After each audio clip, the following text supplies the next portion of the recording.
I never believed a dog could alter the course of my life. To me, they were simply pets, loyal to those who required that kind of affection, but never something I envisioned for myself. Life, however, has its own plans. When my husband presented me with a German shepherd named Jack, I saw him as merely a sentry, a living security system for the long nights I spent alone. My husband's work in international business meant he was often away, his trips stretching for weeks. I had grown accustomed to the solitude, though the quiet still felt heavy. "He'll be a companion so you're not so lonely," my husband explained, handing me the leash. I smiled and accepted, but inwardly I felt nothing. I had made my peace with being alone. I was not someone who sought solace in an animal. Rowan is my foundation, my steady ground. His spirit fills these rooms with light and sound. Without him here, the air feels thinner, the colors less vivid. The bed is too spacious. The darkness lasts too long. Our daily video calls are a poor substitute for his physical presence. His voice alone cannot soothe the hollow feeling inside. Initially, Jack was just a quiet shadow in the corner, trailing me from room to room without asking for anything. I performed my duties, feeding him, walking him, offering distracted head pats. He was a chore, not a friend. Jack never complained. He was endlessly patient, watching me with those calm, perceptive eyes. Then one evening it all shifted. One night, after the house is quiet and the world has settled, I find myself in my bedroom. It's there I seek small comforts, my hands moving over my own arms, pretending they are his. I close my eyes and let my fingers trace lines on my skin, a fleeting fantasy that he is here, his arms wrapped around me. I was beneath the covers, touching myself. It isn't desire that moves me. It's a profound emptiness, a deep need for connection, for the certainty that comes from being wholly loved. But tonight, my isolation is broken. Just as I'm slipping into the fantasy, I hear the soft sound of paws on the floor. Jack, our golden retriever, pushes the door open with his muzzle and enters. He cocks his head, his dark eyes holding a look of gentle inquiry. I offer a faint smile and pat the space on the bed beside me. "Come here, boy," I whisper. He jumps up immediately, settling next to me and resting his head on my leg. His warmth penetrates my nightgown, and as I stroke his thick fur, a surprising tranquility descends. I rub his stomach and shift closer. I wasn't prepared for its size. My hand closes around it, and he lets out a low growl. "You always know, don't you?" I murmur, scratching behind his ears. Jack releases a contented sigh, his tail thumping softly on the sheets. In this moment, his steadfast presence is a salve for my loneliness. He is not Rowan, but he comprehends.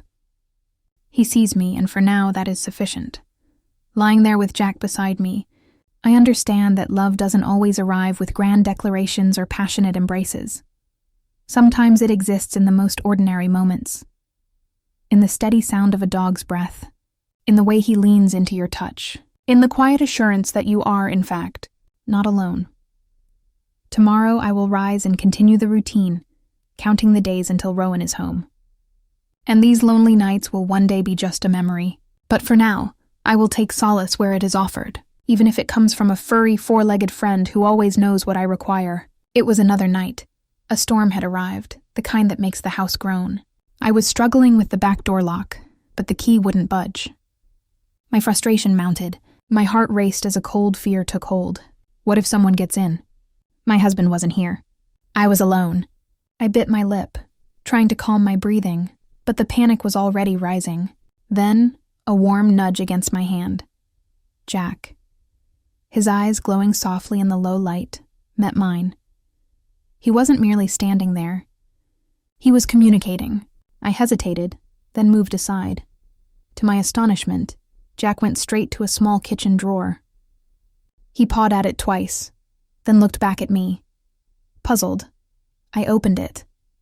And there, under a clutter of old papers, was another set of keys. I gasped, having forgotten they existed. I hurried back to the door, inserted the spare key. It turned without resistance. Relief washed over me. But something else settled in my chest. Something new. I looked at Jack, who simply sat, ears alert, his tail tapping the floor as if to say, "I knew it." That night, for the first time, I sat on the floor with him. He laid his head in my lap, his warmth spreading through me, and for the first time in so long, I felt the weight of my solitude lessen. Jack was more than a guard dog. He was becoming essential. As weeks passed, I noticed things I'd once overlooked. The way Jack always positioned himself between me and the door when someone knocked. The way he sensed my anxiety, nudging my hand when I was worried, or lying quietly beside me when I was lost in thought. He was always there, exactly when needed, without a single word. One afternoon, I found myself talking to him while I cooked. It began with simple remarks. "You're always watching me, aren't you?" But then the words kept flowing. Before I knew it, I was telling him about my day, my thoughts, the things I never voiced to anyone else. He listened, never interrupting, never judging, just being present, and that was everything. I had always believed love was a grand performance, a spoken vow. But Jack taught me a different truth, that love could be silent. Love could be the act of staying close even when pushed away.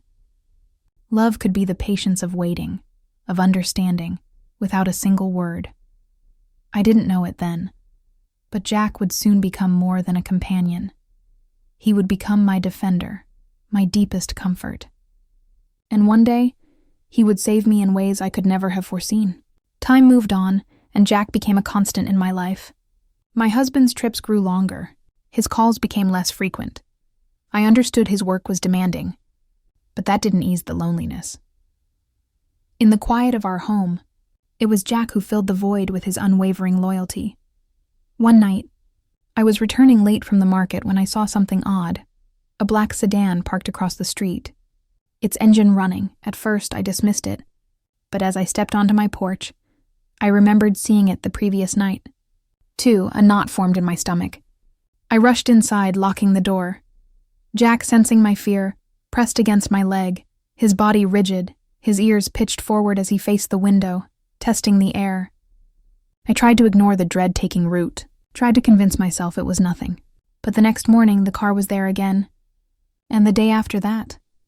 It wasn't until I heard a noise outside my window one night that I knew it was real. A soft rustling, the subtle crunch of gravel. Someone was there. My breath caught. My first thought was to grab my phone. But before I could move, Jack was already at the window. His stance was rigid, his growl deep and threatening. Then a loud bark erupted, a sound that shattered the silence like a gunshot. Whoever was outside froze. I heard the frantic scuffle of footsteps, the sound of someone fleeing. Jack barked again, more fiercely, his body a shield between me and the window. When I finally found the courage to look, the street was empty. The car was gone. I didn't sleep that night. Jack stayed beside me, his warm body pressed close, as if saying, "I'm here." The next morning, I called my husband, my voice trembling as I told him what occurred. He was worried, but distracted as usual. "Maybe it's nothing," he said, "but I'll try to come home soon." I doubted he would. That day I realized something. I couldn't keep waiting for a protector. I had to become my own. So I started being vigilant, truly vigilant. Jack and I established a ritual. Each evening, we walked the property line together.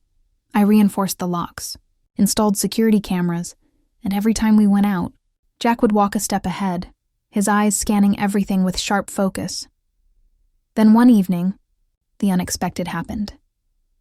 As Jack and I returned from our walk, I noticed a man standing at the end of the street. He was tall and lean, wearing a dark jacket. His hands were in his pockets, his posture casual, but there was something unnerving in the way he stood, as if he were waiting. A familiar chill ran through me. Jack sensed my fear and let out a low, rumbling growl. The man turned his head slightly, as if he had heard, but didn't move. Instead, he stepped back from the streetlight, vanishing into the shadows. I quickened my pace, Jack glued to my side. That night, I checked every lock and window twice. Jack remained on high alert, pacing near the door, his ears catching every faint noise. I tried to tell myself it was paranoia, that my imagination was running wild. But in my gut, I knew the truth. A stranger was among us. The next day, I saw him again, but this time he wasn't hiding. He was standing in the daylight, talking with a group of neighbors. I watched from my porch as he shook hands with Mr. Halden next door, laughing at something he said. Then, as if feeling my stare, he turned. Our eyes locked. A slow, polite smile spread across his face. He raised a hand in greeting. I froze. "That's Ethan, Mrs. Breen," my elderly neighbor said as she passed. "He moved in recently. He's on the neighborhood security committee." Security committee. A cold dread tightened in my stomach.